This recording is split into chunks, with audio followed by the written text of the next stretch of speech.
Hello everybody, my name's Llama Joe and welcome to my channel. Today we're playing The Letter, a horror narrative story. So there's not gonna be a lot of gameplay, but I'm really excited with the story. This is an indie game, has gotten a ton of great reviews, came out towards the end of July, I believe. They've done some updates here and there. Apparently there were some bugs, all that should be fixed now. And I'm really excited. So this is one of the things I had planned for October, and I've got the lights turned off. Right now I got the light from the game, so you're able to see my face pretty well. But I may investigate like a little lamp or something. That way there's still light illuminating on my face. So, because I'm sure there's going to be points in time. So I'm just going to do a 15-minute video here and look at it. I'm going to post it no matter what, even if there's points where you can't see my face. You'll still be able to hear my commentary. It'll add a nice little creepy ambiance. And then if not, then I will literally head out to Walmart today, buy just a little mini desk lamp and do that, and that should add a little extra lighting. So, yeah, this is one of many games I plan to play in October, and I've been waiting to play this game. So I bought this at the end of July, and I've been wanting to play it since then. So I'm really excited for it, and I've heard nothing but great things about it, and I say let's get this done. Well, we're gonna do a 15-minute episode here.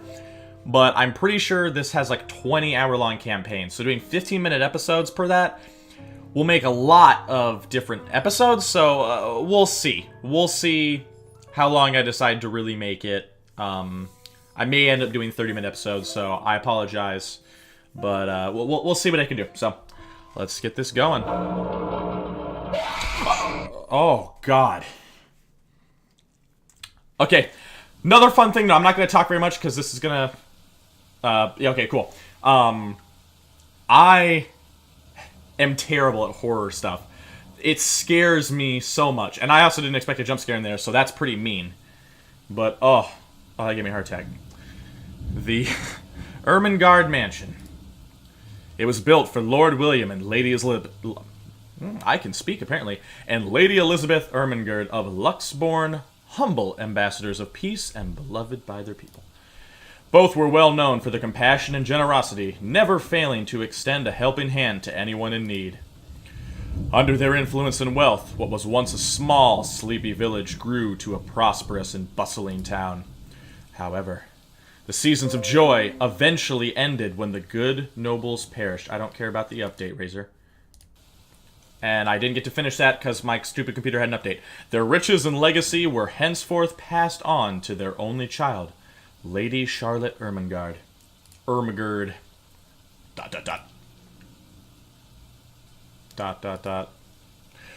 The mansion has stood since the 1620s, a witness to a very long history of joy and pain. After Lady Charlotte committed suicide, oh Jesus, the great house was eventually left uninhabited. Ooh, nice. And that is when it began. Surrounding villagers spoke of seeing and hearing unearthly things, of cries and howls that filled the nights, and hearsay of a mysterious woman roaming the hollowed halls aimlessly. People who dared enter its walls were simply never heard from again. Even after 400 years, these stories remain much like the house itself. Whispers about the once great house, its legend and its curse, still fall upon the villagers' ears.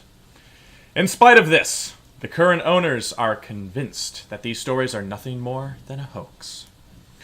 With little regard for the truth, they had Briar Realty Corporation place the property back on sale. That's a big mistake.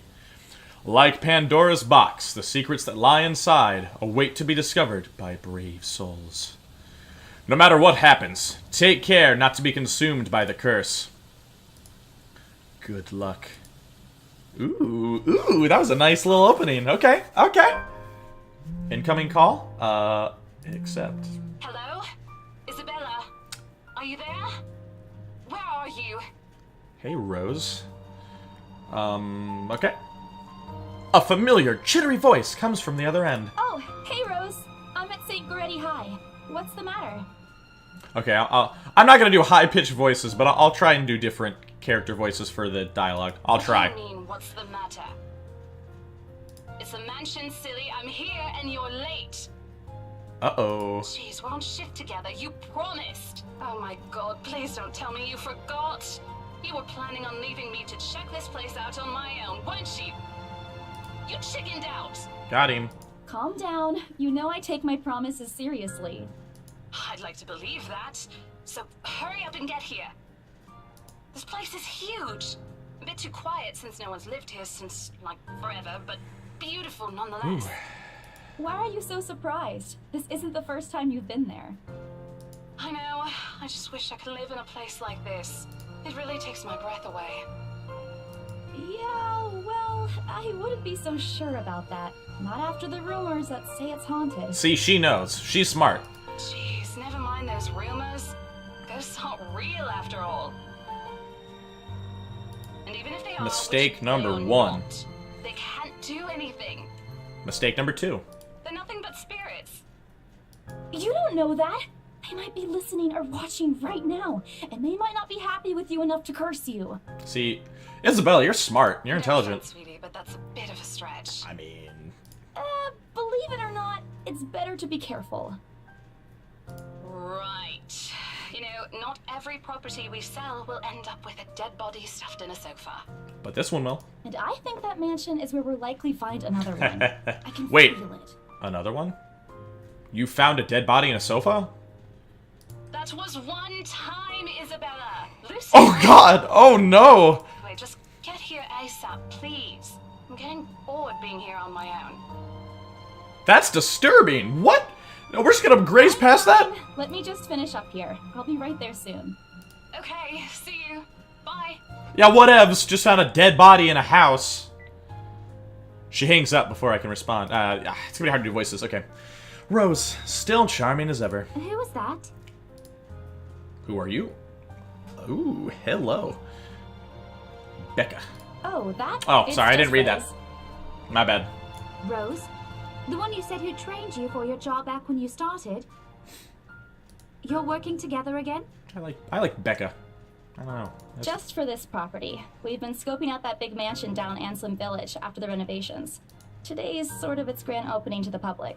The RC wants to give it one last check before we let potential buyers tour it this afternoon. Oh, wait, mansion?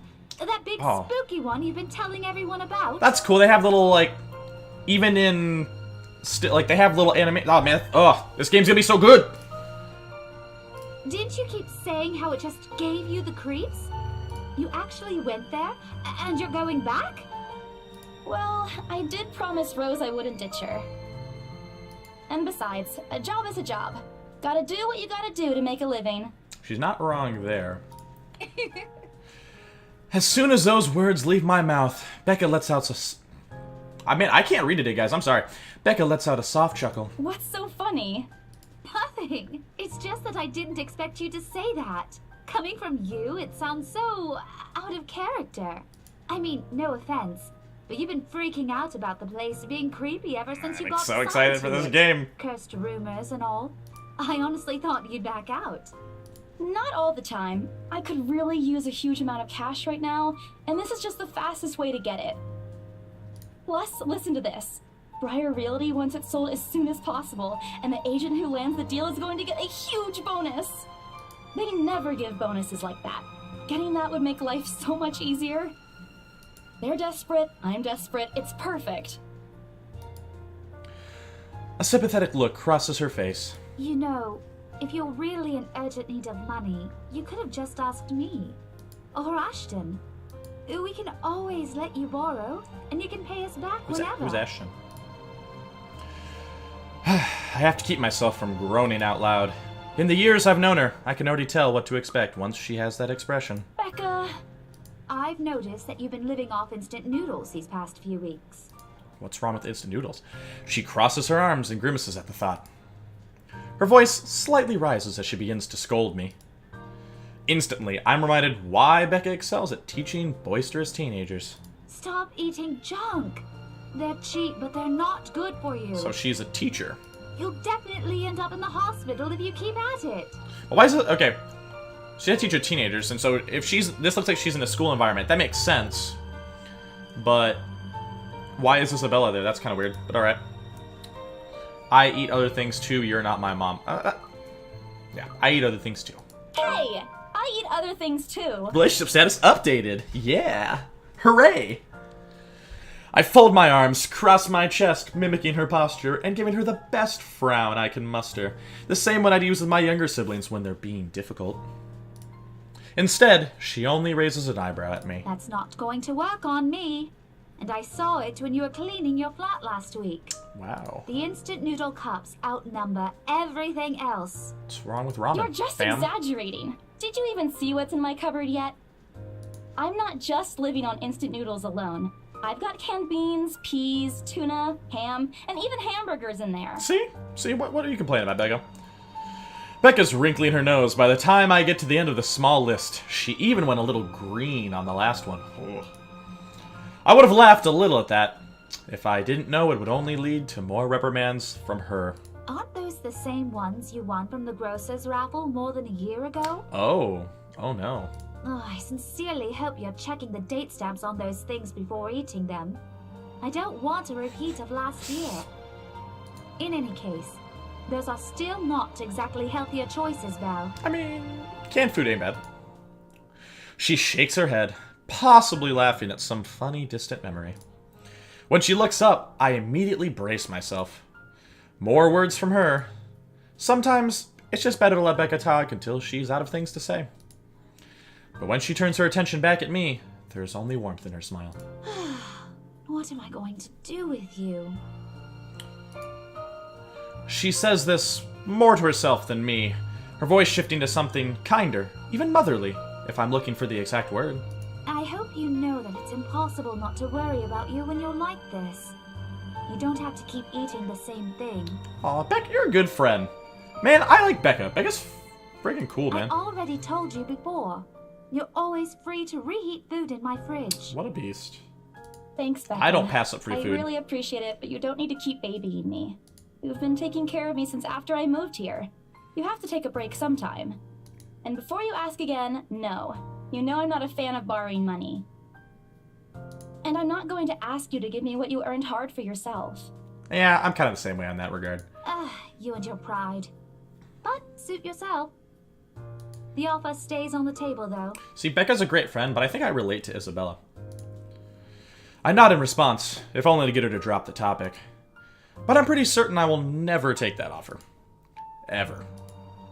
It has nothing to do with pride. I've simply seen plenty of times how friendships can take a turn for the worse, just because of a few unpaid debts. Dude, that is so true. Oh my god. I think everyone knows what I'm talking about there. Not about my experience, just in general. I don't want something like that to happen between me and Becca. We may argue about a lot of small, petty things, but she already feels like a real sister to me. I don't want to lose that friendship over something so trivial. Becca's movements, when she takes a quick glance at something behind me, snaps me out of my thoughts. Well, enough chit-chat. What is she? Lunch is What's ending, behind and me? my students will be back any minute. Oh, okay, probably just looking at the clock. We can catch up later. Good luck with your clients. You better treat us to lunch or something if you get that sale. Of course. You bet! With a small smile, she returns to her desk and begins sifting through the pages of a rather thick history book. She's probably working on next week's lesson plan. Or trying, at least. Her eyes are distant, and she doesn't seem too attentive to whatever is on the page. Oh, God! As if she's heard my thoughts, Becca starts coughing heavily. Her hand hastily goes to her mouth to stifle the sounds. Ah, this is precisely why I followed her. Oh, okay. That makes sense why she's here now. For someone who makes a habit out of worrying about other people, Becca sure forgets how to take care of herself. Hey, you sure you can manage on your own? I mean, you're still a bit feverish. Oh, okay. Guess she was... I mean, obviously with the cough she's sick, but I hope she's not, like, severely sick. Hush, dear. Don't you worry about me. I'll just drink some medicine and I'll be right as rain. Yeah, just, whole bottle. Just down it. It's healthy for you. I level her with a flat look.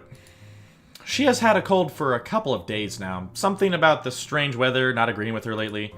And despite my advice to take the week off and rest, I found her apartment empty when I dropped by this morning. She even left the medicine her doctor prescribed. Look who's being stubborn now. You shouldn't even be working right now. Seriously, you big baby. I'll be fine. For now, just go to work and stop making that Rose girl wait for you. Yeah. I'll call you if I That's still fair. feel bad. And you can come pick me up if it makes you feel any better. She offers me a reassuring smile, and I can only sigh. Why do I even bother? There's no stopping her once she decided on something. Defeated, I reach inside my bag to pull out the same bottle of medicine she left earlier. She looks at it warily when I place it in front of her. Unfortunately for her, this is one thing I'm not letting her have her way. All right, but don't forget what the doctor said. Drink this on time. Glub, glub. I'll see you later, okay? There's an amused gleam in her eyes when she shifts them back at me. Look who's playing the mother hen now. Rebecca! Okay. I won't tease anymore. Oh, this is... I'll make sure to drink it, Mom. Before I can retort, she casts another look at the clock. I take that as a sign to finally end the conversation and my short visit. With a small wave, I leave her alone to her classroom and her thoughts. I hail a passing taxi to make me to the property as soon as I leave the school grounds.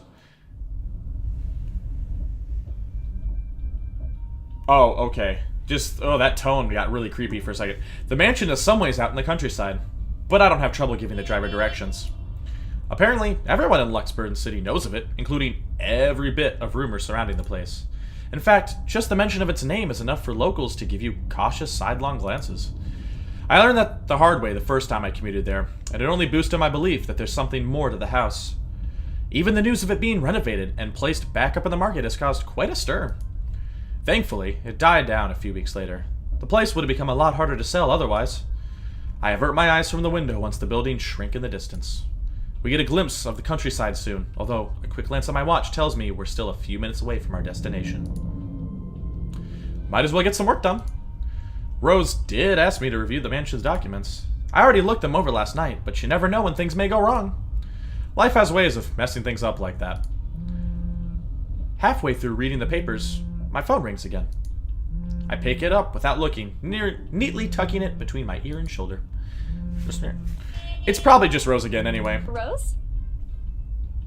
Oh, I'm assuming this is Ashton. Guess again. Guess again?